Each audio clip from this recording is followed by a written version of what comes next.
Olá, meu irmão, olá, minha irmã. Nós vamos começar agora mais uma série de vídeos falando sobre casamento blindado, tema importantíssimo.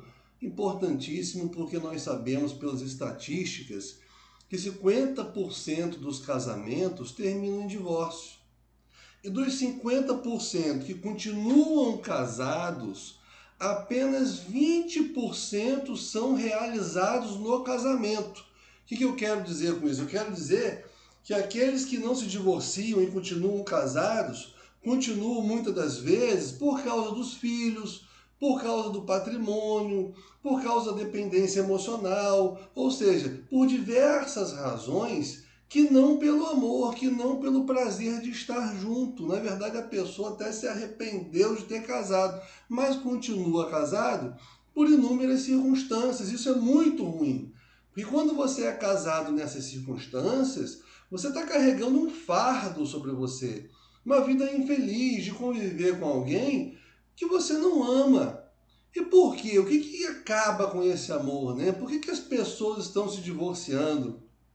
Por que os casamentos não estão dando certo, né? Então, nós separamos aqui algumas razões que estatisticamente estão provadas como causas principais da ruptura do casamento, do desgaste do casamento, né? E é importante que você siga essa série de vídeos, porque por mais que um tema ou outro não faça questão para você, com certeza algum deles vai tocar no seu coração, vai te levar a uma reflexão, vai permitir com que você olhe para dentro de si, olhe para dentro do seu relacionamento e tenha subsídios para poder consertar, para poder melhorar o seu relacionamento. Então, nós vamos começar pelo primeiro tema que tem sido a razão primais porque os casamentos não estão dando certo, que é o da falta da comunicação, ou melhor dizendo, o ruído da comunicação. E quando nós falamos de falta de comunicação, a impressão que dá é que os casais não estão conversando, né? E na verdade não é isso. Comunicação é outra coisa. Comunicação ela só ocorre quando o outro entende o que você está dizendo. Então você pode estar conversando muito, você pode estar falando muito no seu casamento e não está se comunicando. A comunicação não está acontecendo, né? Então eu prefiro, para evitar essa confusão, ao invés de falar de falta de comunicação, vamos falar de ruído na comunicação, né? E é importante lembrar que o ruído na comunicação é de responsabilidade sempre do emissor, daquele que comunica a mensagem, e não do receptor. Ah, sim, mas o receptor é uma pessoa que tem déficit intelectual. Eu estou falando e ela não está entendendo. Se está falando e ela não está entendendo, você tem que mudar a sua didática, mudar a sua forma de falar e falar de maneira com que ela entenda. Agora vem a chave da questão. Por que você está falando e ela não está entendendo e você também não sabe como falar com ela de forma que ela entenda? Aí vem o problema. É a falta de conexão. Os casais hoje estão cada vez menos conectados. E essa falta de conexão ocorre por diversas razões. Uma das razões é a falta de intimidade do casal. O casal não passa tempo junto, o casal não passa tempo de qualidade, né? Cada um tem as suas obrigações, cada um tem os seus afazeres, resta pouco tempo para que o casal passe junto. Hoje em dia não se tem mais aquele costume da mesa, de se sentar à mesa e bater um papo, e olhar nos olhos da mulher, conversar com o filho, saber como é que foi o dia, né, do filho, da esposa. Não se tem isso, né? Quase não se tem um tempo mais para sair, para ir ao cinema. Às vezes o casal ele só acha que tem sentido sair junto quando leva um outro casal para poder ter uma resenha, porque sair sozinho já não tem muita graça. Existem casais que quando sentam para conversar no restaurante, simplesmente não tem assunto para conversar. Por quê? Porque não tem conexão, eles não criaram essa conexão. E não criaram essa conexão porque foram negligentes. Deram mais importância a outras coisas do que o próprio relacionamento. Não investiram no relacionamento. Isso faz com que você tenha o quê? Falta de empatia. Você não consegue sentir a dor do outro, você não consegue se colocar no lugar do outro, você não consegue entender a mente do outro, porque vocês não criaram essa conexão. Então, muitas das vezes você está comunicando uma mensagem que para você é óbvia, para você é simples, mas na cabeça do outro aquilo é complexo, porque vai de encontro ao mapa mental da outra pessoa. Cada um tem o seu sistema de crenças, cada um tem o seu sistema de valores, a gente chama isso na PNL de mapa mental. Então, eu tenho o meu mapa mental, que foi construído no decorrer da minha vida, a partir das experiências que eu adquiri, das dores que eu sofri, dos ensinos e educação que eu recebi, né? E a sua esposa, o seu cônjuge, tem um outro mapa mental, né? Que quando você se comunica com ela vai passar por, essa mensagem vai passar por um filtro, que é o filtro da omissão, que é o filtro da generalização ou o filtro da distorção. E esse filtro tem muito a ver com o mapa mental do outro, né? Então ele vai receber a sua mensagem de uma maneira que para você é óbvia, mas para ele vai entender de outra forma.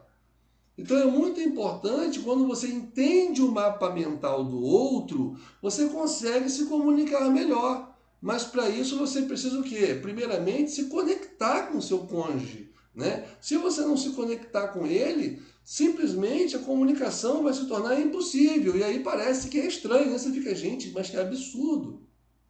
Eu estou me comunicando com a pessoa e a pessoa não está entendendo, a pessoa é burra. Não, ela não é burra. Lembre-se, a responsabilidade da comunicação é sempre do emissor e não do receptor. Não quer dizer que a pessoa não está entendendo que ela tem um tipo de déficit intelectual. Pode ser que tenha. E essa é uma das razões também pelas quais você fica difícil a comunicação. Às vezes, tanto o emissor quanto o receptor tem déficit intelectual e não conseguem entender o que o outro está dizendo. Isso é uma realidade no nosso Brasil. Se você pegar as estatísticas do INAF, do Instituto Paulo Montenegro, nós vamos identificar que 80% da população é analfabeto funcional.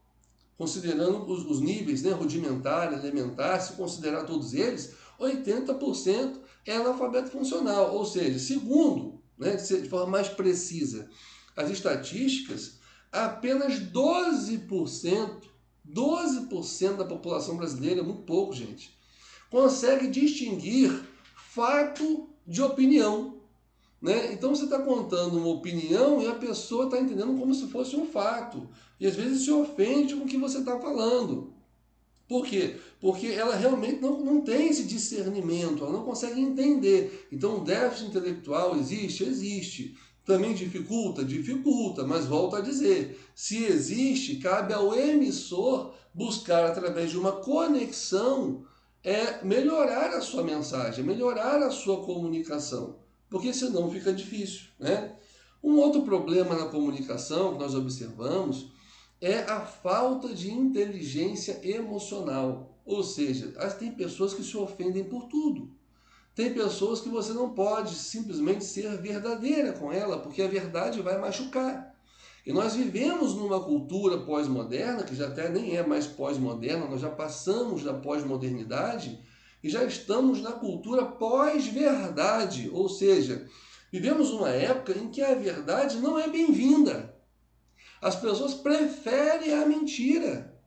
Para você conviver bem em sociedade, ser legal, ser uma pessoa maneira e fazer amizades, você tem que usar máscara, você tem que ser falso. Porque se você for um cara verdadeiro, você é tido como arrogante, como mentido, como antissocial, como sem empatia, enfim, com várias acusações só pelo fato de você ser verdadeiro. Então, ser verdadeiro deixou de ser uma virtude e passou a ser um demérito. Então a sua esposa pergunta para você se a roupa dela está bonita. Se você falar que não está, ela fica triste, porque ela queria ouvir que está bonita, e você tem que dizer que está bonita. Né? O que eu estou querendo dizer? Eu estou querendo dizer que você tem que mentir de forma alguma. Eu estou querendo dizer que você tem que falar a verdade, mas com o desafio de expressá-la de forma que o outro não fique ofendido. Por quê? Porque essa falta da verdade, esse relativismo, né, que nós vivemos, onde cada um tem a sua verdade, faz com que as pessoas fiquem cada vez com menos inteligência emocional, com menos capacidade de lidar com a verdade. Então, cuidado com o sincericídio, né? Hoje tem pessoas que falam assim, não, eu sou verdadeiro, eu falo mesmo, eu sou assim. O sincericídio é uma idiotice. O sincericídio é coisa de gente doente, gente que não tem empatia, gente que não tem compaixão, gente que não sabe se comunicar, né? Gente que só quer dizer o que pensa, gente orgulhosa, gente vaidosa. Você pode sim dizer a verdade, mas dizer a verdade no momento oportuno. Dizer a verdade quando a sua opinião é requisitada. Dizer a verdade quando for imprescindível para contribuir para o progresso e a edificação da outra pessoa. Porque também se você falar a verdade, essa verdade não for edificar em nada, é melhor que você fique calado. É melhor que você não fale nada.